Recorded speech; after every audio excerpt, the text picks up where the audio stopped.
বন্ধুরা নমস্কার। আজকে 27শে মার্চ। আজকে আমার এই মাশরুম যেটুকুনি কাছে হয়েছে, এই মাশরুম এখন তুলে নিয়ে যাব, রান্না করব। আপনারা দেখতে লাগুন। আজকে 27শে মার্চ।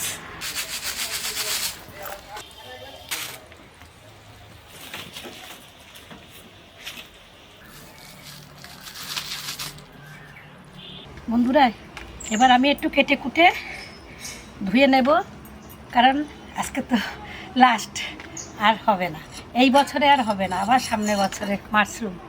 এবার কেটে কুটে নিয়ে যাচ্ছি। মাশরুমটাকে এবার ধুয়ে নিচ্ছি,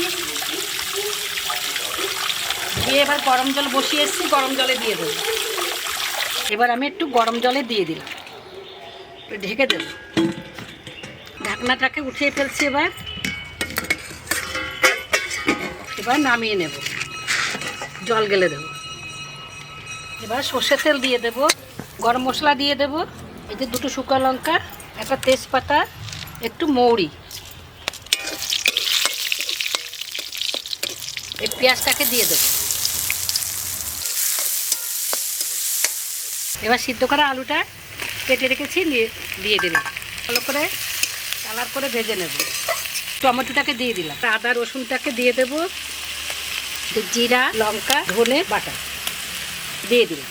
এবার ভালো করে একটু ভাজা হোক, তারপরে মাশরুমটা ভেজে নেব। এবার এই মাশরুমটাকে দিয়ে দিচ্ছি এর মধ্যে, হলুদ দিয়ে দিচ্ছি, স্বাদ মতো লবণ দিয়ে দিলাম। এবার ভালো করে কষাতে হবে, মাংসের মতো করে কষাতে হবে। বন্ধুরা আপনারা ভাবছেন আমাদের কুক উইথ কাজল ডাইনি কাঠের উনানে কেন বাইরে রান্না করছে, গ্যাস পাওয়া যাচ্ছে না, আমাদের গ্যাস বুক করেছে, আসছে না, তাই আজকে আপনাদেরকে দেখানোর জন্য এই কাঠের উনুনে চলে এসেছি।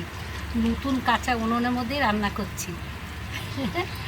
বন্ধুরা দুটো কাঁচা লঙ্কা দিয়ে দিলাম চিড়ে, স্বাদের জন্য একটু চিনি দিয়ে দিলাম, ঘি দিয়ে দিলাম, একটু কাশ্মীরি লঙ্কার গুঁড়ো দিয়ে দিচ্ছি। এবার বেশ সুন্দর করে নাড়িয়ে দেবো, হালকা করে একটু জল দেবো। এবার একটু ঢেকে দিলাম 10 মিনিট, তারপরে নামিয়ে নেব। এবার নামিয়ে নিচ্ছি।